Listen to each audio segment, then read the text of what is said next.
கண் சம்பந்தப்பட்ட பிரச்சனைகள். ஸோ நம்ம கிளினிக்கில் பெரும்பாலும் கிட்ஸை கூட்டிகிட்டு வரக்கூடிய பேரண்ட்ஸ் பார்த்தோம்னா காலகட்டத்தில் உடல் உஷ்ணம் அதிகமாயிட்டே போகுது. ஸோ தாங்க முடியாத அளவுக்கு உடல் உஷ்ணம் இருக்குது.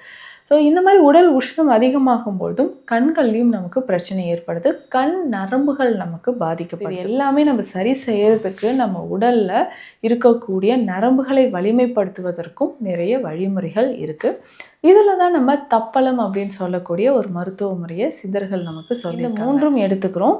ஸோ இதனோட நம்ம என்ன பண்ணுறோம்னா கரிசலாங்கண்ணி பொடி, கரிசலாங்கண்ணி பொடியும் அதனோட சேர்த்து பால் விட்டு நல்லா கலந்து தலையில் அப்ளை பண்ணிடணும்.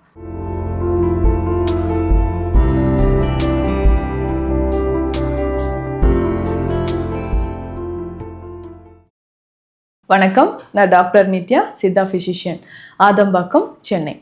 கண் சம்பந்தப்பட்ட பிரச்சனைகள். ஸோ நம்ம கிளினிக்கில் பெரும்பாலும் கிட்ஸை கூட்டிகிட்டு வரக்கூடிய பேரண்ட்ஸ் பார்த்தோம்னா சொல்லுவாங்க, மேம் இது ஸ்பெக்ஸ் போட்டிருக்காங்க, வயது 7-8 வயது தான் ஆகுது, இது எப்படி நம்ம சரி பண்ணலாம், மெடிசன்ஸ் ஏதாவது கொடுத்தாலும் ரெகுலராக சாப்பிட்றது கிடையாது அப்படின்னு சொல்லுவாங்க. ஸோ இதற்குமே நம்மக்கிட்ட சித்த மருத்துவத்தில் வழி இருக்குது. அடுத்து முக்கியமாக பார்த்தோம்னா அடல்ட்ஸ் நிறைய பேருக்கு கண் தொடர்பான பிரச்சனைகள் இருக்குது. கேட்ராக்ட் இருக்குங்க, இது சரியாகுமா, குளுக்கோமா இருக்குது, டயபெட்டிக் ரெட்டினோபதி இருக்குது, இதை எப்படி நம்ம சரி செய்யலாம், இல்லை நியர் சைட்னஸ் ப்ராப்ளம் இருக்குது, ரொம்ப வருஷமாக நான் ஸ்பெக்ஸ் போடுறேன், பவர் இன்க்ரீஸ் ஆகிட்டே இருக்குது, அப்பப்போ நான் சேஞ்ச் பண்ணிக்கிறேன் அப்படின்னு சொல்லுவாங்க. ஸோ இந்த மாதிரி கண்கள் ஆரோக்கியமாக இருப்பதற்கு நம்ம என்ன பண்ணலாம்? இதில் முக்கியமாக அகத்தியர் நயன விதி அப்படின்ற ஒரு நூலில் கண்களை பற்றி நிறைய விஷயங்கள் சொல்லியிருக்காரு. இதில் சித்த மருத்துவத்தின்படி 96 வகையான கண் நோய்கள் இருக்குது. ஸோ பேசிக்காக கண் நலனை பாதுகாக்கிறதுக்கு என்னென்ன செய்யலாம்? ஏன்னா இன்றைய காலகட்டத்தில் உடல் உஷ்ணம் அதிகமாயிட்டே போகுது. ஸோ தாங்க முடியாத அளவுக்கு உடல் உஷ்ணம் இருக்குது. ஸோ இந்த மாதிரி உடல் உஷ்ணம் அதிகமாகும் பொழுதும் கண்கள்லையும் நமக்கு பிரச்சனை ஏற்படுது. கண் நரம்புகள் நமக்கு பாதிக்கப்படுது. நரம்புகள் பாதிப்பு இருக்கும் பொழுது தான் கண்களில் பார்வை குறைபாடு ஏற்படுறதோ, இரத்த ஓட்டம் கண்களுக்கு குறையும் பொழுதோ பார்வை குறைபாடு ஏற்படுது. சிலருக்கு மைக்ரைன், ஒற்றை தலைவலி இருந்துக்கிட்டே இருக்கும். அதுக்கு அடுத்தது பார்த்தோம்னா பின்மண்டையில் வலி இருந்துக்கிட்டே இருக்குங்க அப்படின்னு சொல்லுவாங்க. ஸோ இந்த மாதிரி பின்மண்டல் ஹாஸ்பிட்டல் ரீஜியன் அப்படின்னு சொல்கிற இடத்துல வலி இருந்துகிட்டு இருந்துச்சுன்னா கண் சம்மந்தப்பட்ட பிரச்சனைகள் இருக்குது அப்படின்றத நம்ம தெரிஞ்சுக்கலாம். சிலர் கரெக்டாக சொல்லுவாங்க. நம்மக்கிட்ட கூட ட்ரீட்மெண்ட் எடுத்துகிட்டு இருக்க ஒரு சகோதரர் சொல்வார், அடிபட்டுது. ஸோ அடிபடும் பொழுது எனக்கு கரெக்டாக அந்த நெத்தி போட்டில் பட்டுச்சு, டீரியான் அப்படின்னு சொல்லுவாங்க. ஸோ இந்த இடம் ரொம்ப முக்கியமானது. ஸோ அந்த இடத்துல அடிபட்ட பிறகு தான் எனக்கு அடிக்கடி தலைவலி வரும்.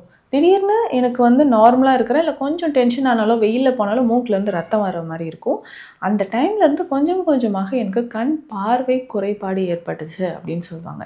ஸோ அதனால தான் தலையில், அதுவும் குழந்தைகளுக்கு தலையில் அடிபட்டதுன்னா ரொம்ப கவனமாக இருக்கணும். இல்லை நமக்கே கூட தலையில் சடனாக சில வர்ம புள்ளிகள், முக்கியமான வர்ம புள்ளிகள் இருக்குது. ஸோ அதிலெல்லாம் அடிபடும் பொழுது நமக்கு பாதிப்பு ஏற்படுத்துது. ஸோ இது எல்லாமே நம்ம சரி செய்யறதுக்கு நம்ம உடலில் இருக்கக்கூடிய நரம்புகளை வலிமைப்படுத்துவதற்கும் நிறைய வழிமுறைகள் இருக்குது. இதில் தான் நம்ம தப்பலம் அப்படின்னு சொல்லக்கூடிய ஒரு மருத்துவ முறையை சித்தர்கள் நமக்கு சொல்லியிருக்காங்க. தப்பலம் அப்படின்னா பாலில் சில வகையான மூலிகை பொடிகளை சேர்த்து தலையில் நல்லா அப்ளை பண்ணிவிட்டு மைல்டாக தட்டி தட்டி விடணும். ஸோ வாரத்திற்கு ஒரு 2 முறை இந்த தப்பல முறைகளை நம்ம பயன்படுத்தும் பொழுது உடலில் பித்தம் குறையும். தலையில் இருக்கக்கூடிய பித்தம் நமக்கு குறைய ஆரம்பிக்குது. ஸோ பித்தம் குறைஞ்சிக்கிட்டே வரும்பொழுது நமக்கு கண் பார்வையும் தெளிவாக இருக்க ஆரம்பிக்குது. சரி, இதற்கு என்ன செய்யலாம் அப்படின்னு பார்த்தோம்னா கொஞ்சமாக திரிஃபலா சூரணம் எடுத்துக்கணும். கடுக்காய், நெல்லிக்காய், தாண்டிக்காய், இது 3ம் சேர்ந்தது தான் திரிஃபலா சூரணம். இந்த 3ம் எடுத்துக்கிறோம். ஸோ இதனோட நம்ம என்ன பண்ணுறோம்னா கரிசலாங்கண்ணி பொடி, கரிசலாங்கண்ணி பொடியும் அதனோட சேர்த்து பால் விட்டு நல்லா கலந்து தலையில் அப்ளை பண்ணிடணும். ஸோ அப்ளை பண்ணிவிட்டு லேசாக நம்ம தலையை தட்டி விட்டுக்கிட்டே இருக்கணும். ஸோ ஆயில் மசாஜ் பண்ணும்போதெல்லாம் பார்ப்போம். ஸோ இந்த மாதிரி ஒரு ஸ்ட்ரோக் கொடுத்துக்கிட்டே இருப்பாங்க, தலையில் தட்டி விட்டுக்கிட்டே இருப்பாங்க. ஸோ இந்த மாதிரி செய்யும்பொழுது வெந்நீரில் குளிக்கணும். ஸோ இது வாரம் ஒரு 2 முறை நம்ம பயன்படுத்தும் பொழுது நம்ம உடலில் முக்கியமாக நரம்புகள் வலிமைப்படும். மூளை நரம்புகள் நமக்கு நல்லாவே ஸ்ட்ரென்தன் ஆகும் அப்படின்னு சொல்லலாம். கண் தொடர்பான பிரச்சனைகள், கண் பார்வையும் நமக்கு தெளிவாக ஆரம்பிக்குது. ஸோ இந்த மாதிரியான வழிமுறைகளை ஃபாலோ பண்ணிக்கலாம். உணவு முறை, ஸோ உணவு முறையை பொறுத்த வரைக்கும் நம்ம எதெல்லாம் ஃபாலோ பண்ணலாம் அப்படின்றத நான் சொல்கிறேன். முக்கியமாக கரிசலாங்கண்ணி ரொம்ப முக்கியம், கீழா நெல்லி ரொம்ப முக்கியம், வல்லாரை, ஸோ கண் பார்வை தெளிவாக இருப்பதற்கு வல்லாரை, பொன்னாங்கண்ணி கீரை. ஸோ இந்த கீரை வகைகளை உணவில் ஏதாவது ஒன்று சேர்த்துக்கிட்டே வரணும். கண் பார்வை தெளிவாக இருப்பதற்கு கீரை வகைகள் ரொம்ப முக்கியம். ஸோ இந்த கீரை வகைகளில் என்னென்ன சாப்பிடலாம் அப்படின்னு பார்த்தோம்னா, கரிசலாங்கண்ணி ரொம்ப முக்கியம். கரிசலாங்கண்ணி ரொம்ப முக்கியமானது. வல்லாரை ரொம்ப முக்கியம். பொன்னாங்கண்ணி கீரை, வெந்தயக்கீரை, இது எல்லாமே நம்ம பயன்படுத்தும் பொழுது கண் பார்வை நமக்கு தெளிவாக இருக்க ஆரம்பிக்கும். இதில் முக்கியமாக பார்த்தோம்னா சில வகையான தைல வகைகள் இருக்குது.